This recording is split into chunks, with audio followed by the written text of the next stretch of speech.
From Nashville, Tennessee, this is Mysterious Matters, for those who dare to think. And joining us this evening is Dr. Carl Calleman. Dr. Calleman has a book out titled The Global Mind and the Rise of Civilization, the Quantum Evolution of Consciousness. And if after listening to this program you are interested in reading more about this book, about the subject matter, etc., you can go to mysteriousmatters.com/global mind. But before we get to the global mind and Dr. Calleman, I do want to mention that you can find more information about this show and many other shows on our website, mysteriousmatters.com, on our Facebook page, mysteriousmatters.com/Facebook, and our YouTube channel can be found at mysteriousmatters.com/YouTube. And I do want to ask each and every one of you that if you enjoy this show, if you enjoy some of the topics we bring, such as the last show we just did with Graham Phillips and King Arthur, that it would be deeply appreciated if you were to give us some reviews, kind reviews, hopefully. If we didn't earn a kind review, that's fine too, and I will try and address those as much as I possibly can.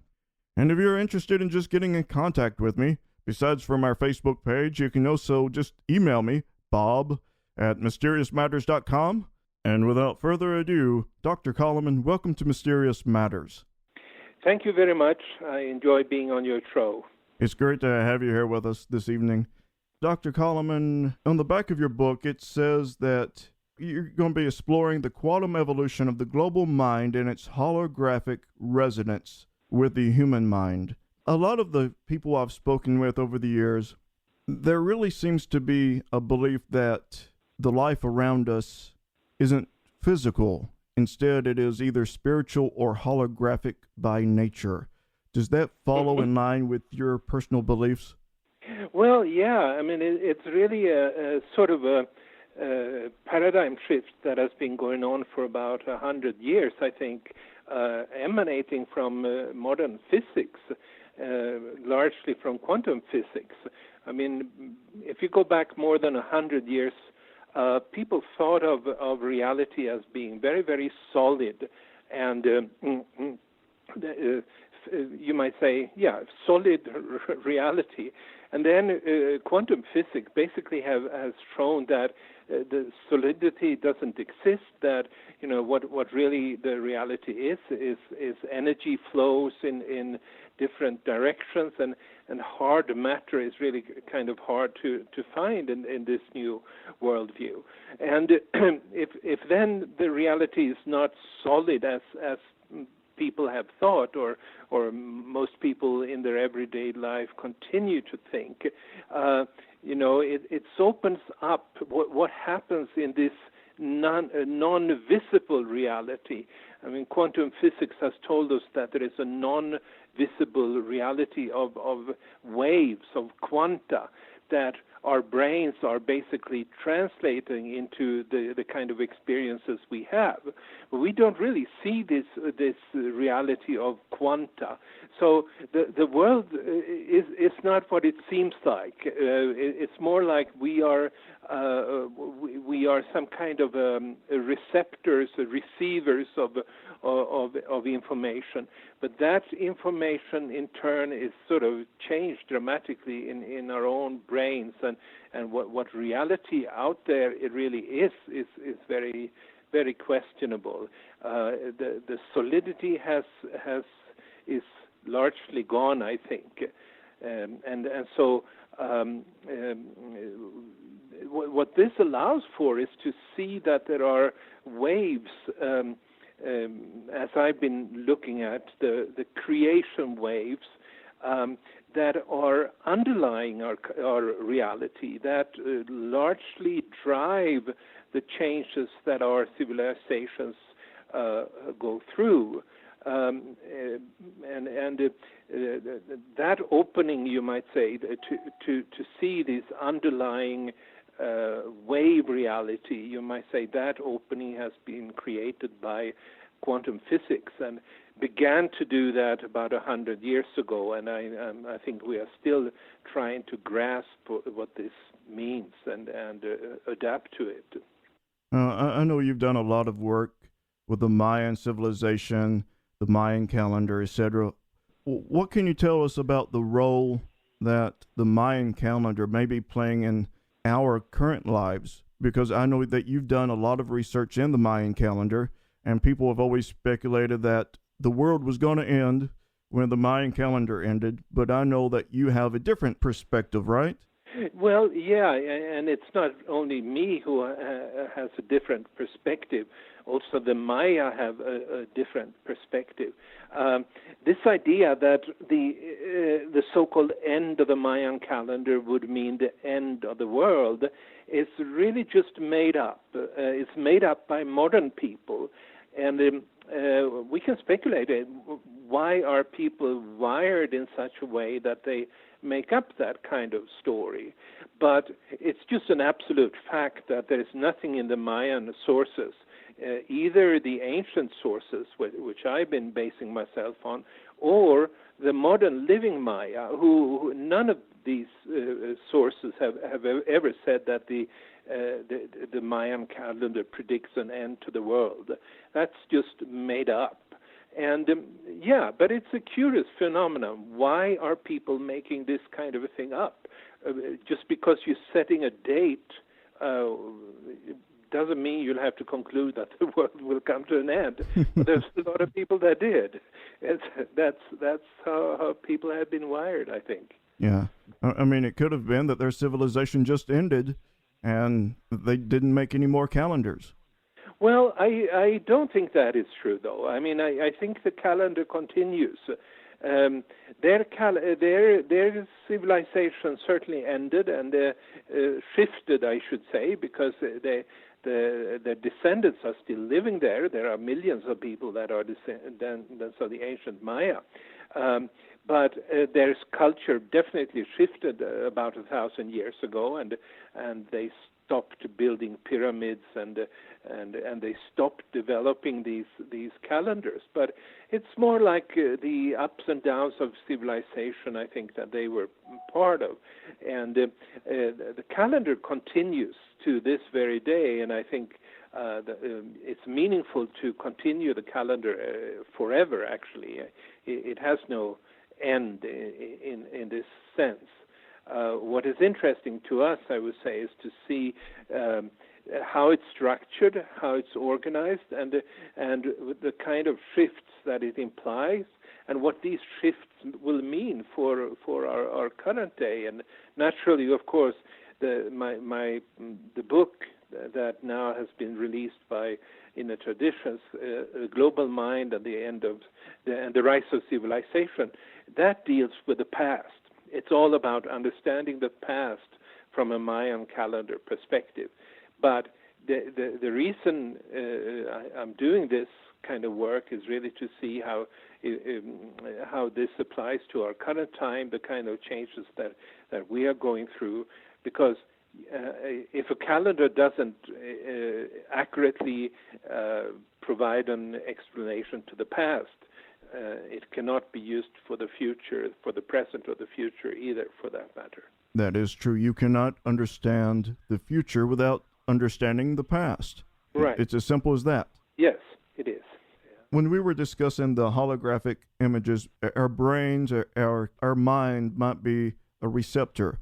What do you suppose might be transmitting to us? Well, my view is that the ancient view that the universe was created by a tree of life is my view is that is correct. And I think there is a tree of life in the center of the cosmos, and there are recent studies made by astronomers and cosmologists that do show that the world, the universe is organized around a central axis. And this, I believe, is what the ancient peoples talked about as the tree of life, or the axis mundi, as they would also say. And I believe that this tree broadcasts waves across the universe that we are receiving. And these waves have different frequencies, and so we can tune in to different kind of frequencies. And as we do that, we will download, you might say, different ways of looking at the world, different understandings of the world, and as a result, we will start to project those understandings on the world and create a reality that is consistent with the kind of archetypes or the kind of filters that we are downloading from this creative source of the universe. And that, I believe, is the main driving force in civilization, in human civilization. When you speak of that in the middle of the cosmos somewhere, there's a tree of life. Yeah. Do you think this might go hand in hand with, let's just go back to the old days, many years ago, during the days of Moses, when he came upon something called a burning bush, as he called it. Could the burning bush have been representative of the tree of life? Yeah, I think a lot of these myths that you find in the Old Testament applies to this. I think the ancient peoples really had this idea. I can't speak exactly about this burning bush, but I do know about the staff of Aaron and that turned into a snake or a serpent. Yes. And this is a metaphor that you find many times, the idea of serpents connected to the tree, or a staff, which is another symbol of the tree, you might say. And you find it in Mayan traditions as well, that there is a serpent connected to the tree of life. And I think these serpents are actually the waves that are being broadcast. They come with, that was how the ancient peoples were symbolizing that and making sense of it. Like the serpents would come with messages. You obviously have it very clearly in the Genesis story, where the serpent in the tree of life comes with a message, but you find it in other traditions as well, and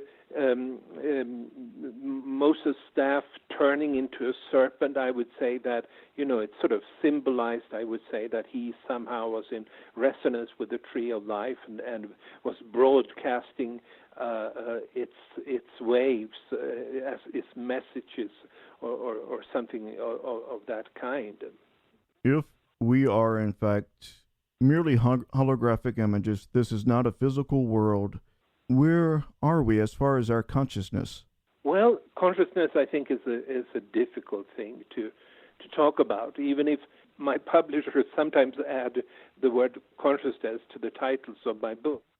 And I don't mind that, of course, but it is, at the same time, somebody made a list of 70 different definitions of consciousness, and it sort of shows how varied, how complicated this particular word is. So I prefer to study the mind, which is a more tangible thing. It's something that you can delineate. It's something you can see more clearly. And you might say that these waves we talked about that are broadcast from the tree of life, which is these waves are really what is creating reality as we experience it. And they have been sequentially activated according to a certain time frame. And that sequential activation, in other words, the pinpointing of the times when these waves have been activated, that is what the Mayan calendar is all about. So whenever a new wave starts to be, with a new frequency, starts to be emitted, there is also a new mind being broadcast across the universe, as I see it. And people change when they get a new mind. When they download a new mind, people become different. 5,000 years ago, when what this book talks specifically about, people changed dramatically and started to create civilizations, build pyramids, build cities, start to count, start to write, start to use calendars, start to have kings in the center of their, etc., etc. A dramatic change that happened exactly when around 3100 BC, when this long count of the Maya, which is really like the sixth level of the nine-level universe, when that was activated, people started to create a completely different reality, which was really then the reality of civilization. And there we have, it's been an enigma. A lot of people don't think about it. They just take this for granted that we're living in this kind of civilization with all, with this, for better or for worse, but mostly for better, I would personally still say. But how did it happen? How did people go from sort of living in caves or something like that to building pyramids? And you might say mainstream historians really have no explanation at all. They usually don't even try to provide an explanation to this sudden shift in human life. And then there's been, two popular explanations. One is that ancient aliens came here and taught people how to write and stuff like that, and so things started to evolve from that. And then there's the third idea, basically, that there was some kind of an ancient lost civilization, like an Atlantis, that then taught people to create a civilization later. But to me, none of these make sense, because why would it happen so suddenly? Why would it happen about 5,000 years ago all over the planet independently? And so I'm providing here a completely new explanation, namely that it was a shift in the human mind, in the global mind, that changed the way, it's like downloading a new mind. It's like downloading a new version, much more advanced version of Microsoft Word, or actually downloading a program that actually had not existed before. And that downloading took place globally speaking. It's a global mind that we all share. And so simultaneously, people in Peru and in Mongolia started to build pyramids at the same time as they did in Egypt, apparently without any contact between them, but somehow people changed. And I think this is sort of comes out of these largely invisible waves that the Mayan calendar system described, and that's really how, from the activation of this new program, from this new hologram, that people that civilization started, and from there it's been evolving to the point where it is now. You know, what you're saying makes a lot of sense, because if you look at evolution, the way humanity began, according to what everybody is saying, we started off looking very not so bright. We started out almost monkey-like, and we evolved, and somehow it must have been this new programming in our minds that evolved not only our consciousness, our mind programming, but also the way we look. We became a more evolved society because of a new software of some kind, like you're saying. Yeah. And it's just mind-blowing that we can have software sent to our mind, and we can get not only a new way of understanding things, but an entirely different look, that it can change everything in our lives. But if we're holograms, then it makes a lot of sense. Yes, thank you. Yeah. I've been reading your book, and I know you speak a lot about waves, and I know that you have a new book coming out as well called The Mm-hmm. 9 Waves of Creation. And in your book, you do speak about several of these waves. Would you mind explaining what the waves are and how it influences us? Sure. I mean, it's 9 different waves, and they have progressively increasing frequencies. So whenever a new wave is activated, it will have a frequency that is 20 times higher than the next lower wave. So throughout history, you might say that the frequency of these waves have been increasing up until the present time. In 2011, the highest wave, the 9th wave, the last wave, you might say, was activated, which has a frequency far higher than any of the previous waves. And so I'll go through them step by step, which is also what I'm doing in this book you mentioned that is coming out in December, The 9 Waves of Creation. And the first wave is really a wave that has the longest. Its wavelength is like 2.5 billion years, or light years, if you like. So it's a tremendously long wavelength. Or you might say it's a wave that creates a very slow evolution, but yet the very profound evolution that, for instance, creates the basic cells, singular cells that that life, all continued evolution of life, is based on. So you might say this is a cellular wave, a cellular level. The second level is the one that where multicellular organisms start to emerge, which is animals basically, and plants, of course, and that's that started about 800 million years ago when the first multicellular organism started to emerge. The third level brings up erect bipedal beings, in other words, monkeys, and we are still sort of evolving. That wave brings the mammals up to standing monkeys, and then comes the fourth wave that brings evolves human beings, different kinds of different species, the Homo habilis, the Homo erectus, etc., until Homo sapiens, which we are part of ourselves.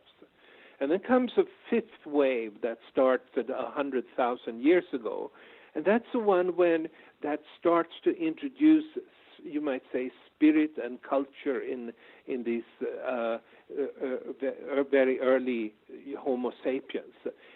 That's when we first see any sign of higher culture. Any sign of art is the first evidence comes 100,000 years ago, and the very first signs of burials. In other words, some sense that maybe some kind of a sense of an afterlife or something like that emerges about 100,000 years ago. Then comes the sixth wave, and that's the one, this book we have been talking about here, and that this book, The Global Mind, talks about especially. That started 5,000 years ago, or if you want to be exact, 3,115 BC. And that brings civilization. So the people that have been painting in caves and so forth are suddenly starting to build pyramids and these real constructions and all the things that I mentioned previously that comes with civilization. And then comes the seventh wave, which is 1755, which is basically the Industrial Revolution. There are many other things too. You might think of the American Revolution. You might think of the idea of democracy, etc., etc. But the Industrial Revolution, it's another relationship to the environment, you might say, comes with the seventh wave. And then it comes the eighth wave, which is really 1999. It's close to our own time, and you might say this is what brings the digital revolution. That's the beginning of everything becoming sort of done by and inside computers, etc., etc. And then finally comes the ninth wave that was activated only in 2011. And as far as I can tell, it doesn't bring any new technological revolution, but it does bring the possibility of a higher unity consciousness. It brings the possibility for changing people into seeing the unity in everything, seeing the connections. It's a new vision, the downloading of this hologram brings a new vision of unity, and that's where we are sort of starting to deal with now. This wave has come into the world 5 years ago, and it came into a world really dominated by duality and all kinds of things that we have inherited from the old world, and now starting to deal with it. And this will take decades to really manifest fully, I would say. But this wave, I say, it sort of seals the destiny of humanity, I would say. That's eventually where humanity is meant to go in this way. And I'd like to add here too that this way of looking at things really brings, takes away the randomness of perspective. Instead, what comes forth is a view of humanity having a destiny. I shouldn't say that it's a preset plan, but it's a preset possibilities that are given to us, and we will increasingly maybe be confronted with a choice. What are we exactly going to do? Are we going to manifest what seems to be this destiny, or are we going to resist it, or are we simply going to ignore it? These kinds of questions, but it's an underlying sequential activation of changing holograms, and I cannot see anything else that this is really a destiny, something that we ultimately are meant to deliver. Do you feel that all these pyramids that popped up all at once, almost simultaneously, all around the world, that they might play an important part in the overall global shift that happened, or that is happening? I certainly think they were a very immediate and direct reflection of the shift that happened 5,000 years ago. I think they are really they are reflections of the new mind, because the new mind that was downloaded at that time was really a mind of directions, of four directions, of straight lines, and that those straight and perpendicular lines is really a hallmark of civilization. And so I believe that people built them then just to honor the new mind, to reflect it in physical reality. This is what's now being downloaded. We want to show this to, or we want to establish this kind of new mind on this planet, and so that's why they built pyramids. That's my view. At the current time, I don't really believe that they are playing a role. Except maybe for people to somehow wake up and think about things, and because they are something that cannot really be fit into our our modern worldview. We find it hard to understand why people put so big efforts in the past into making such precisely aligned structures as they did when they built these pyramids. But I believe that this precise alignments, that's really the way that they honored the new mind, that people in those days were basically happy about civilization. They not completely, but they were basically thinking that civilization was a gift by the gods. And so many traditions say that writing, it's a gift from the gods. And when you go, and many people would say that some pyramids, they were built by the gods. I don't think that what I take that to mean is that the way they perceived it is that the new hologram of straight and perpendicular lines was something that emerged from the gods, that emanated from the gods, that were gifts from the gods, and changed life in a way that was exciting to people 5,000 years ago who, I know I'm exaggerating a little bit, but they're basically coming out of the caves, and then suddenly a completely new hologram is becoming available to them, and they see all the potentialities of elevating themselves in a sense to with the emergence of a new creativity of that I mentioned before of writing, of counting, and etc. And they must have thought, this is exciting. This is a new change. They must have thought of this the same way that many people felt when the digital revolution began. It's just completely, which is really a similar parallel thing, another wave that is activated and makes people see things in a new way, and new possibilities are emerging, and they just get very excited about all the fantastic things that they could do with the digital revolution. I think people 5,000 years ago, when they started to download the hologram of the sixth wave, felt exactly the same way. Wow, now we can count. Wow, now we can build houses with straight lines, and let's build the pyramid. That would be the crown of this kind of thing. That's how I think they looked upon it. That's definitely interesting.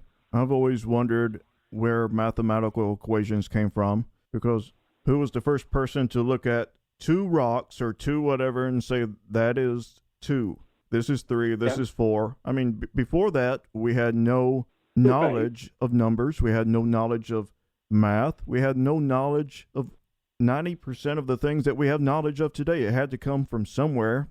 Well, that's my explanation is that the hologram that they downloaded was a dualist hologram. It was or in other terms, it was a binary hologram where you might say there was a yin-yang polarity, where you could call yin 0 and yang 1. Once you download that kind of a polarity or duality, then you have the number 2. And once you realize there is the number 2, it all opens up everything, geometry and mathematics and so forth. That's how I look upon it. I think counting, I think mathematics, it came from downloading this hologram 5,000 years ago that was binary, that was dualist in nature. And from there you can start working with it. So it really wasn't it wasn't created by our brains. It was our brains might have been the hardware to develop the mathematics, but without the software hologram being downloaded, it would not have happened. Since you study the brain, you're interested in the brain and everything that happens with the brain. Does consciousness stimulate the brain, or does the brain stimulate consciousness? I doubt that you can say that either one creates the other. But I think, without a brain, you can hardly be conscious. But without consciousness coming in, without downloading these holograms, you wouldn't be conscious either. But I would say the primary factor really is consciousness. And there was this discussion, was it 30 years ago or something like that, when they started to, there was these surgical procedures with some children where they were taken out half of their brains for some reason, and found that these children were thinking perfectly well without half their brains, and there was somebody writing an article saying, "Do we really need the brain?" And it's actually a better question than you might than we might think. It's not so obvious that we need the brain as some people would take for granted. There are these studies where they've taken out brains and people having no brains, literally speaking, and who seems to have been perfectly mentally healthy anyway. Wow. How is that even possible? Well, it is possible. I can tell you that at least there is a kind of a surgical procedure called hemispherectomy, which means, literally speaking, you take out half the brain. And I think it's done in order to stop seizures to take place. Mm-hmm. And the children that go through, they usually do that, I think, at 7 years of age or something like that. And it turns out that children are perfectly fine, mentally speaking. And so, the whole idea that we have a brain and that memories are stored in certain part of the brain and that all our thinking goes on inside our brains, it really is not as solid as we think. There are many arguments against that can be raised. In a way, I guess you could say the brain is a containment unit for the human consciousness. It keeps it within our bodies. Yes, I would say so. Yes. Yeah, and for folks that have Alzheimer's disease, etc., they get roadblocks to their consciousness, so they're not able to always get back in and recover that information. Yeah. With your work with the ancient Mayan civilization and the pyramids, etc., have you ever found that either the Mayan calendar or the pyramids hold some sort of secret equations or messages that we just don't understand? Certainly, yes. I can say that, there was a time when I extensively visited the pyramid sites in southern Mexico and Guatemala, and I would spend, maybe a week inside. Going out for the night, but still spending the whole day inside the pyramid of the inscriptions in the Temple of the Inscriptions in Palenque, for instance. And I was doing that. That may seem like an odd thing to do. I was basically just sitting there close to the crypt and the sarcophagus of the King Pakal. And I was doing that just to sort of not really try to think or understand logically, but sort of soak in whatever might be there. And I think that has contributed a lot later to when I started to come up with my own authentic ideas, my own personal ideas about what the Mayan calendar is about.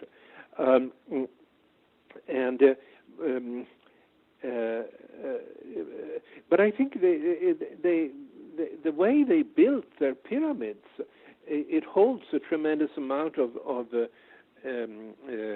calendrical information by itself.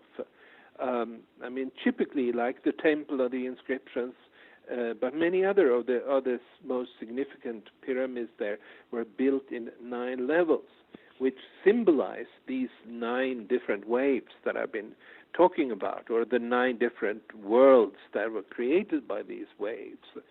And so what happens when you climb different pyramids in that region is that, there is a physical contact with the pyramid. You walk the calendar, in a sense. The calendar information goes into your body because you're actually working it when you're walking the pyramids and so forth. And so in this way, by doing a lot of this, which I did a long time ago now, it's I guess it's 30 years or more, I feel I got into some kind of a space of knowing much of what they really wanted to convey. But I'm sure there's a tremendous amount of things that was formulated in their calendrical texts and so forth that are no longer, that I have not focused on, and nobody else might have focused on either.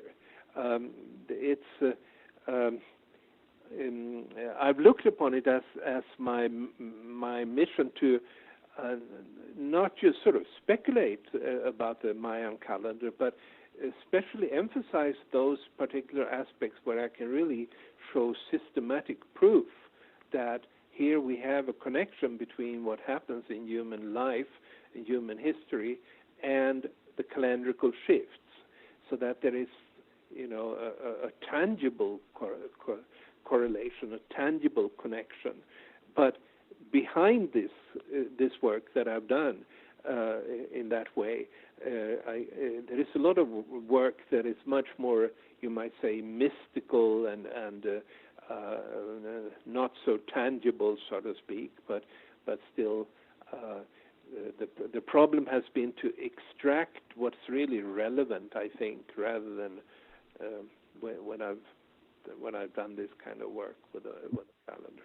Before we head out, is there anything that we did not touch upon that you would like to share? I know the book, there's a lot of information, a lot of great information, and of course you've got a new book coming out, but is there anything you would like to share? I guess I just want to clarify, I think, that this whole idea that you mentioned earlier that was prevalent among people, that the Mayan calendar was about the end of the world and these kind of things, it's just not correct, and there's absolutely no foundation for it.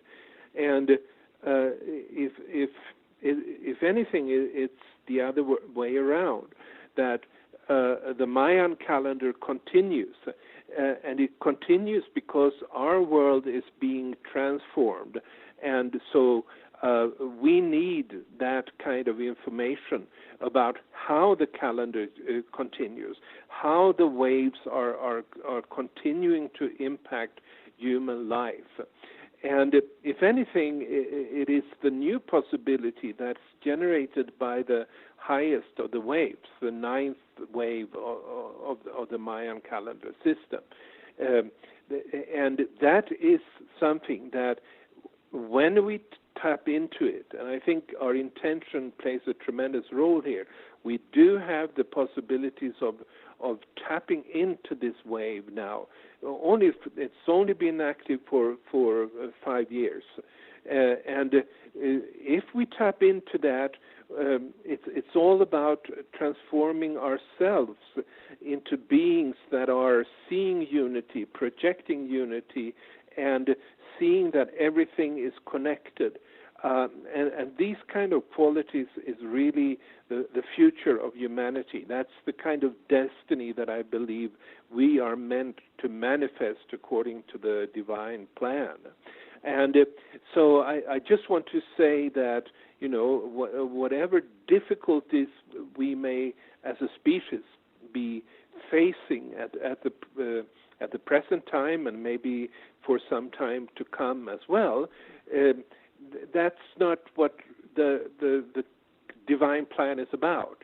The divine plan, as we can understand it from the Mayan calendar system, is transcending these difficulties, going through them, and transforming and doing so by transforming ourselves into a new higher consciousness, which is unity consciousness, not duality but unity, and that's the true message of the Mayan calendar. Mm-hmm. Are you saying that the Mayan calendar continues even today as a roadmap to the evolution of humanity? Yes, it does. Absolutely. Is there somebody behind it? Does it just change? What's going on with that? Well, there are two levels to look upon it. I mean, one thing is what is happening in terms of the different broadcasting of waves from the Mayan, from the Tree of Life. And that is a cosmic phenomenon, and it happens regardless of any human being. And that's really the crucial thing to know about, I would say. Then, of course, I myself and other people are also involved in decoding these waves and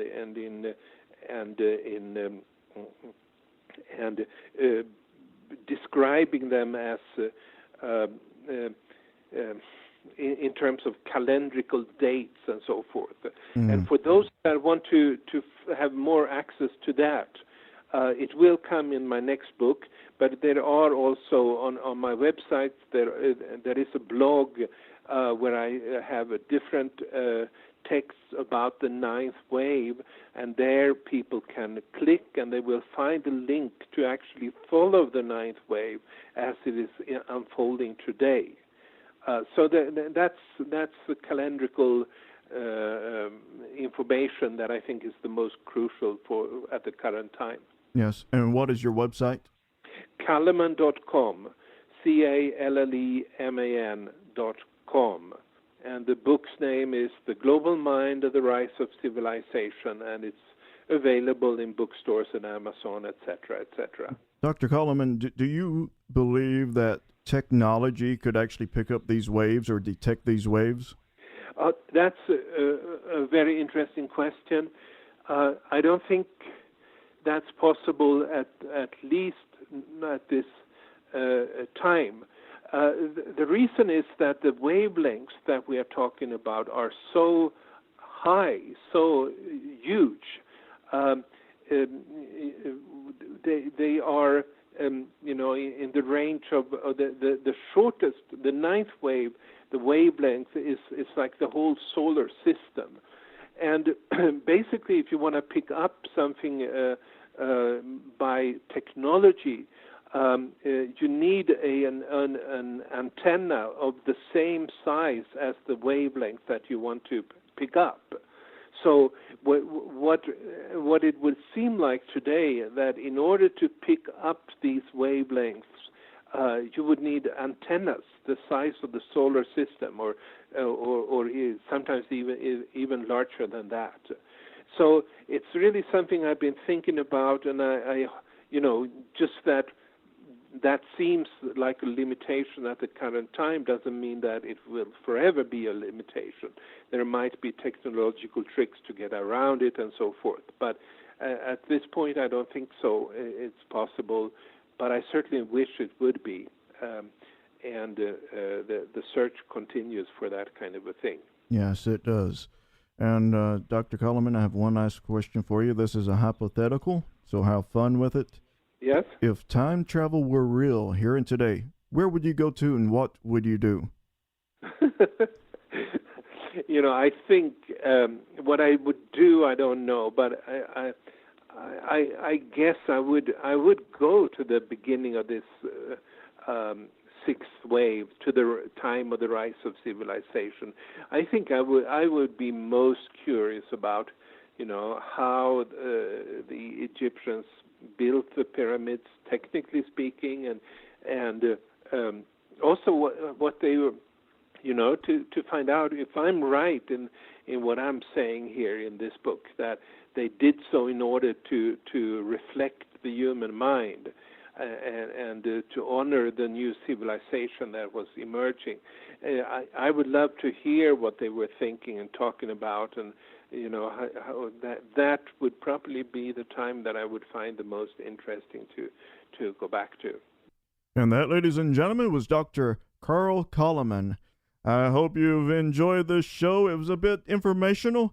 It was a bit strange and peculiar, but then again, I'm a bit strange and peculiar myself, so I enjoy it. And I hope you enjoyed it at least a little bit. And until the next time when we come back together in this very location, I bid you all a kind farewell.